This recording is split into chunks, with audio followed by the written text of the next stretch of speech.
What Bengal thinks today, India think. अमन सिपाही और एक पठानी गाजी दोनों एक ही झंडे के नीचे थे। क्यों? क्योंकि लड़ना था कॉलोनियल सिस्टम से। रॉबर्ट क्लाइव ने सिराजुद्दौला को हरा दिया, लेकिन क्या उसने सच में सिराजुद्दौला को? आज हम बात करने वाले हैं ऐसे एम्पायर की जिसने इंडिया को सोने की चिड़िया बनाया और फिर उसी सोने को मिट्टी में मिलते देखा।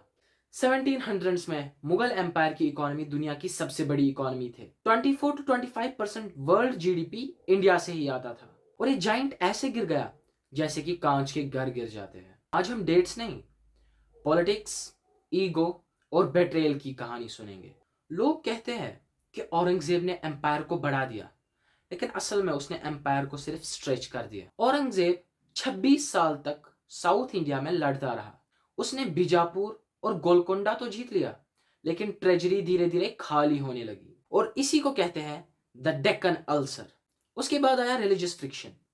अकबर की पीस फॉर ऑल वाली पॉलिसी को हटाकर जिजिया को वापस लाया।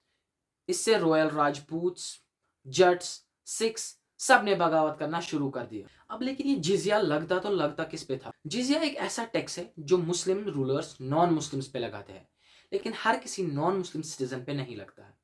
ये टैक्स इसलिए दिया जाता था ताकि नॉन मुस्लिम्स को भी सिक्योरिटी दे सके, और ये सिर्फ उन मर्दों पे लगता था जो कमाते थे।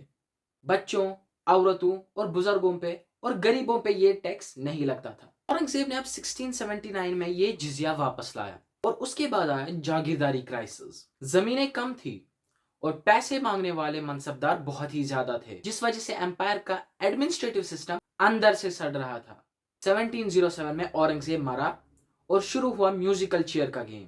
क्योंकि कोई सक्सेशन लॉ नहीं था, एक भाई दूसरे भाई का गला काट रहा था सिर्फ तख्त के लिए। क्योंकि मुगल्स में चलता था सर्वाइवल ऑफ द फिटेस्ट, इसलिए एक भाई दूसरे भाई का गला काटने पे मजबूर हो गया।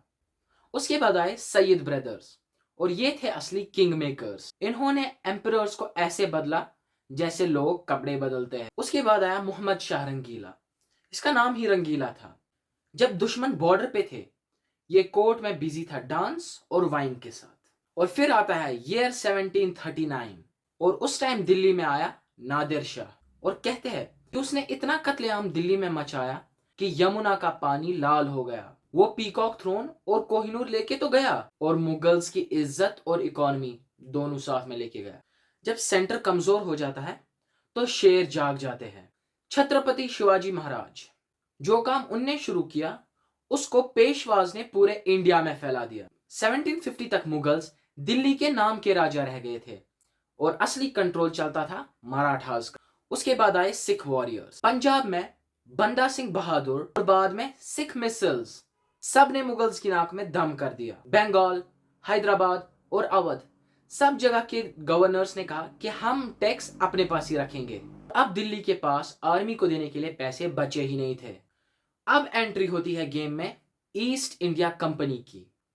ये लोग तलवारों से नहीं, फारमैन और फ्रॉड से आए थे। 1757 में हुई बैटल ऑफ प्लेसे। रॉबर्ट क्लाइव ने सिराजुद्दौला को हरा दिया, लेकिन क्या उसने सच में सिराजुद्दौला को ही हराया था? रॉबर्ट क्लाइव ने सिराजुद्दौला की कमांडर मीर जाफर को दी रिश्वत और इससे रिजल्ट क्या हुआ?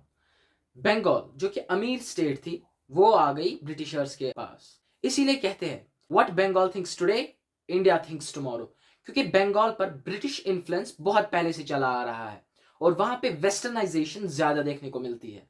फिर आता है ईयर 1764 और उसमें होती है बैटल ऑफ बक्सर। और उस time Mughal emperor Shah Alam two Bengal और अवध मिलकर लड़े, तब भी वो लेकिन हार गए। आखिर ऐसा क्यों? क्योंकि अंग्रेजों के पास मॉडर्न फ्लिंट लॉक गन्स और डिसिप्लिन था, जबकि वही मुगल्स पुराने हाथी घोड़ों वाले तरीके पे डिपेंडेंट। 1803 तक मुगल एम्परर सिर्फ पेंशनर एम्पायर था, यानी कि वो सिर्फ अपने किले तक महदूद था। फिर आता है ईयर 1857। तब शुरू हुई फर्स्ट वॉर ऑफ इंडिपेंडेंस। लोगों ने 80 इयर्स के बुड्ढे लीडर चुना। तो जो रिवोल्ट करने वाले थे उनमें मेजॉरिटी थी हिंदूज की और साथ में थे मुसलमान भी, यानी कि सब एथनिक ग्रुप्स एक साथ हो गए थे। क्यों? क्योंकि लड़ना था कॉलोनियल सिस्टम से, लड़ना था ऑप्रेसिव सिस्टम से। वो किसके पास गए? एक ऐसे बुड्ढे बादशाह के पास जिसके पास ना आर्मी थी, ना पैसा था और ना ही ताकत थी। उसका नाम था बहादुर शाह जफर। क्यों? जरा सोचिए, एक हिंदू मेजोरिटी ने आखिर क्यों एक मुस्लिम लीडर चुना अपना शहंशाह हिंद? इसके 3 मेन वजह है। पहला, लोग जानते थे कि मुगल यहां सदियों से रह रहे हैं और ये अब उनके लिए फॉरेनर्स नहीं है, बल्कि ये एक इंटीग्रल पार्ट बन गया है इंडिया का। दूसरा, जीरो डिस्क्रिमिनेशन। जफर के टाइम पे होली और दिवाली उसी तरीके से मनाई जाती थी जिस तरीके में ईद मनाई जाती थी। रिबेल्स को पता था भले ही वो 80 साल का बुजुर्ग एक तलवार ना चला सके, एक आर्मी नहीं चला सके, का वो पिलर उसके पास है जो किसी के पास ही नहीं था। और सबका एक कॉमन एनिमी था, वो था ईस्ट इंडिया कंपनी। चाहे हिंदूज चाहे मुस्लिम्स, जितने भी एथनिक डिविजन्स थे इंडिया में एट दैट टाइम, वो सब भी चाहते थे आजादी फ्रॉम दिस ऑपरेशन। वो चाहते थे एक फ्री एंड डेमोक्रेटिक नेशन। इसलिए एट दैट टाइम वो सारे लोग बहादुर शाह जफर के पास गए। दोस्तों, ये इंडिया की हिस्ट्री का सबसे बेस्ट पार्ट रहा है 1857। ऑल्दो इसमें बहुत सारे लोग मारे गए और उस वक्त आजादी मिली ही नहीं, लेकिन उस वक्त हम क्या देखते हैं, एक ब्राह्मण सिपाही और एक पठानी गाजी दोनों एक ही झंडे के नीचे थे। ब्रिटिशर्स इस यूनिटी से देखकर इतना डर गए थे कि वो अपनी किताबों में लिखते, the existence side by side of these hostile elements is one of the strong points in our political position in India.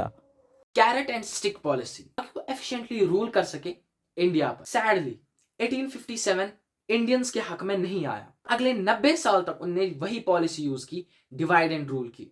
उनने लोगों को एथनिक डिविजन्स पे डिवाइड किया और 90 इयर्स तक हिंदू मुस्लिम के बीच में नफरत फैलाई, क्योंकि ब्रिटिशर्स भी जानते थे अगर ये दोनों मिल गए तो इन्हें कोई नहीं हरा सकता। जरा इमेजिन कीजिए, अगर ये सारे एम्पायर्स, चाहे मराठास, जट्स और मुगल्स, एक साथ मिलकर लड़ते तो क्या होता? क्या ब्रिटिशर्स कभी इंडिया पे कब्जा करने में कामयाब हो जाते? कमेंट में अपना आंसर जरूर बताइएगा।